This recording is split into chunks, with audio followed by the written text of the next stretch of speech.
মানে বাড়িতে আরেকজন লোক যদি নিয়ে আসতাম তাহলে পরে আর সমস্যা ছিল না, তাহলে আর আপনার আমার ডাকার দরকার হতো না, বুঝলেন?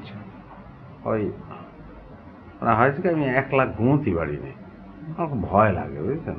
ঘরের মধ্যে কেউ যদি বসে থাকে তাহলে পরে আমার আর কোনো সমস্যা না, আমি ঘুমোতে পারি। আপনি যদি আমার পাশে শুয়ে পড়েন তাহলে আমি কিছু মনে করবো না, বুঝেছেন? তো আপনি একটু হেল্প করবেন, অসুবিধা নেই, মাগনা না। মনে করেন আমি তো আর 2 রাত্রি আছি, মনে করেন পার নাইট আপনার 500 করে টাকা দেবো, আমি ঘুমিয়ে পড়বো আর আপনি একটু বসে থাকবেন, এই আর কি। আচ্ছা, আর 100 ভাড়া দেবো না ভাই। হ্যাঁ, আচ্ছা ঠিক আছে। ভাই ওই ঘুম পাড়ানি মাসি পিসি মোদের বাড়ি এসো, এটা স্টার্ট করেন, তাহলেই আমি ঘুমা যাবো। ঘুম পাড়ানি মাসি পিসি মোদের বাড়ি এসো, বাটা ভরে পান দিব মুখ ভরে খেও। এত সহজ নাকি?